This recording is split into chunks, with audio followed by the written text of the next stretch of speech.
బాగానే ఉందా? ఓకే, పర్లేదు. Hello hello.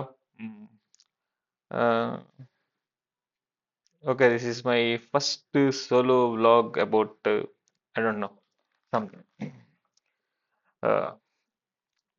మొన్న మధ్య మనం బైక్ కొన్నాం.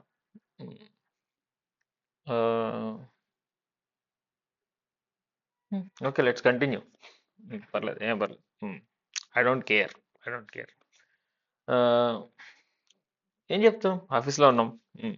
రాత్రి ఓకే, ఇది ఒక పని చేయదు, వాచ్ పని చేయదు, ఒకటది 10 అవుతుంది ఆల్మోస్ట్. ఆరు కాదు, 9:30 టు బి ఎగ్జాక్ట్. బాగుంది, అంతా బాగానే ఉంది. లైఫ్ బాగుంది. బైక్ కొన్నాం కదా, ఎస్. క్రూస్ ఎన్నిసార్లు చెప్తాను. ఏదో మర్చిపోయా. ఎస్. సో మనం ఈ వీడియో చేయడానికి కారణం, అసలు ఏదో ఒకటి స్టార్ట్ చేయాలి అని. ఎందుకు చేయాలి అంటే, మొన్న ఈ మధ్య జాస్తి వీడియో పెట్టాడు. జాస్తి అడిపోయారంట. ఎనీవేస్, సో చేయమన్నాడు, స్టార్ట్ చేయ ఊరికే. వాడు కూడా నాలాగే ఒకప్పుడు బెంగళూరులో మ్, ఉద్యోగం చేస్తూ ఏదో సాగిస్తూ ఉండేవాడు.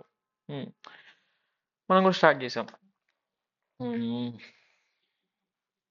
ఓకే, ఏం మాట్లాడదాం? Let's talk about biking, bike riding. బాగానే ఉంటుంది బైక్ రైడింగ్. బైక్ రైడింగ్లో ఏం బాగుంటుంది? ఫీల్ బాగుంటుంది. ఆ, బాగుంటుంది.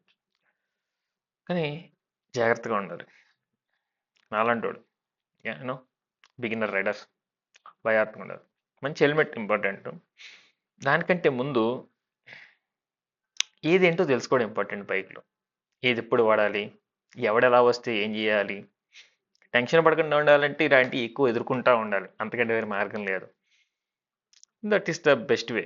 కానీ మొదట్లోనే ఎవడు వీడు మధ్యలో రే రే పొడవలు వస్తున్నాయండి. ఓకే. ఇంకేం చెప్తాం? సరే, సోది లేకుండా ఏమన్నా మాట్లాడచ్చా?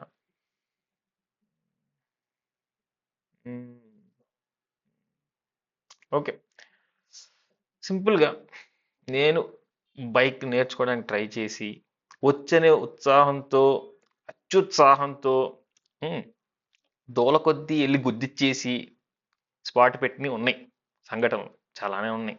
ఇంకా బతికే ఉన్నాం, చేతులు కళ్ళు బాగున్నాయి దయవేచ్ఛ. ఆ, సరే, మనం ఈ అంతా చేసిన తర్వాత జ్ఞానం ఏంటో చెప్తాను. Let's try. సింపుల్గా పెట్టేస్తాం అన్నింటిలో. ఫస్ట్ థింగ్స్ ఫస్ట్, భయం వద్దు, కాన్ఫిడెంట్గా ఉండాలి. That is very crucial. Over confident ఉండకూడదు, కాన్ఫిడెంట్ ఉండాలి. ఓకే. సెకండ్, నీకు ఒక మంచి ట్రైనర్ ఉండాలి, అట్లీస్ట్ స్టార్టింగ్లో. ఎలాంటి వాడికి బండి రైస్ చేయడం ఆపడం కాదు, తెలియాలి. లైక్ ఇన్ జనరల్ ఏంటి అని. లైక్ ఎవడైనా ఒక 4-5 ఏళ్ళు బైక్ నడిపోవడం సరిపోతాడులే. అది నాకు మా నాన్న నేర్పించారు ఫస్ట్. ఏం నేర్పించారు? స్పీడ్ వెళ్ళొద్దు, స్పీడ్ వెళ్ళొద్దు, స్పీడ్ వెళ్ళొద్దు అన్నారు. స్పీడ్ వెళ్తే ఏం చేయాలో చెప్పలేదు, సడన్గా ఆపాల్సి వస్తే. అది ఇంపార్టెంట్, అది చెప్పలేదు. సో ఇలాంటివన్నీ కూడా ఇంపార్టెంట్. స్పీడ్ వెళ్ళడం ఓకే, నీకు వచ్చినప్పుడు, కానప్పుడు వెళ్ళకు. Okay. Okay, point number 1, speed ఎక్కువ వెళ్ళకు. వెళ్తే బ్రేక్ చేయడం నీకు చేత కావాలి. బ్రేక్ చేయగలిగే టైము, గ్యాప్, రోడ్ అన్ని చూసుకుని దాన్ని బట్టి ఓకే అనుకున్నప్పుడే ఎక్కువ స్పీడ్ వెళ్ళాలి. నెంబర్ 2, రోడ్డు కనపడకపోతే వెళ్ళకు. నీకు కనపడని చోటుకి ఎలా వెళ్తావురా? నీకు కనపడినంత వరకే వెళ్ళాలి, అంతే. ఆ టర్నింగ్ తర్వాత ఏముందో నీకు తెలియదు, వెళ్ళిపోవడమే. ఇంకే గుద్ది ఇచ్చేయి, వెళ్ళకూడదు తట్టాడు. స్లోగా వెళ్ళాలి. హార్న్ ఉందిగా, ఉంది వాడు, ఏం కాదు, ఆడు చస్తే చస్తాడు, చెవులో నొప్పి వచ్చి సంబంధం లేదు మరి. వాడు సిగ్గుపడకు, తోలు తీరిపోత తర్వాత కింద పడితే. Okay, 2 points చెప్పేసాం. స్పీడ్ వెళ్ళొద్దు, వెళ్తే బ్రేక్ చేసుకోవడానికి టైం ఉండేలాగా స్పేస్ ఉండేలా చూసుకోవాలి. సెకండ్, ఇది కనపడినప్పుడు అసలుకి వెళ్ళొద్దు. Okay. Third thing, very important ఇది కూడా. కొత్త బైక్, నువ్వు వాడని బైక్ నీ ఫ్రెండ్దో మీ నాన్నదో ఎవరిదో వాడుతున్నావు అనుకో, నీకు వచ్చినట్టు నడపకు. మామూలు బైక్ లాగా, నీకు తెలిసిన బైక్ లాగా. ఇది కొత్తది, డిఫరెంట్గా ఉంటాయి. ఒక్కో బైక్కి రకరకాల డిఫరెంట్, వెయిట్ డిఫరెంట్ ఉంటుంది, వెయిట్ డిస్ట్రిబ్యూషన్ డిఫరెంట్ ఉంటుంది, పవర్ డిఫరెంట్ ఉంటుంది, బ్రేకింగ్ డిఫరెంట్ ఉంటుంది, safety like ABS, anti lock braking system, ఇవన్నీ డిఫరెంట్గా ఉంటాయి. ఇలా చాలా ఉంటాయి. So yeah be traction control దీనివల్ల కూడా మావాడు పడ్డాడు ఇలా బొచ్చుడు. సో ఎస్, కొత్త బైక్ వెళ్ళినప్పుడు జాగ్రత్తగా ఉండాలి. గివ్ ఇట్ సమ్ టైం, స్లోగా తీసుకెళ్ళి పేస్.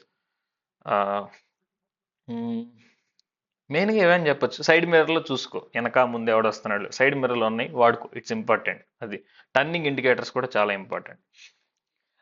దాన్ని బట్టి తెలుసు ఆడికి ఏం చేస్తున్నామని. మనం ఎన్ని చేసినా ఇంకెంత జాగ్రత్తగా ఉన్నా కానీ ఎవడో ఒకడు వస్తానే ఉంటాడు. అందుకనే స్పీడ్ వెళ్ళొద్దు అనేది. నువ్వు బాగా వెళ్తున్నావు, సడన్గా హైవే మీద మంచిగా వెళ్తున్నావు, నువ్వు 80లో వెళ్తా ఉన్నావు, పక్కన పొదలో సడన్గా బర్రె వచ్చింది, ఏం చేస్తావు?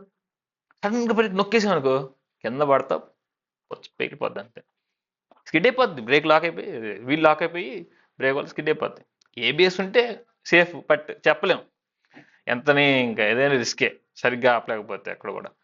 అది సడన్ గా ఆపేసినా కానీ, ఏబిఎస్ ఉన్నా కానీ వెనకాల లారీ వచ్చి పడతాడు, అయిపోయింది, అయిపోయింది అక్కడ, అయిపోయింది. సో మరీ వెళ్ళొద్దు, అది తెలియకుండా వెళ్ళదు. బాగా కాన్ఫిడెంట్గా ఉంటే తప్ప వెళ్ళొద్దు అనమాట. అది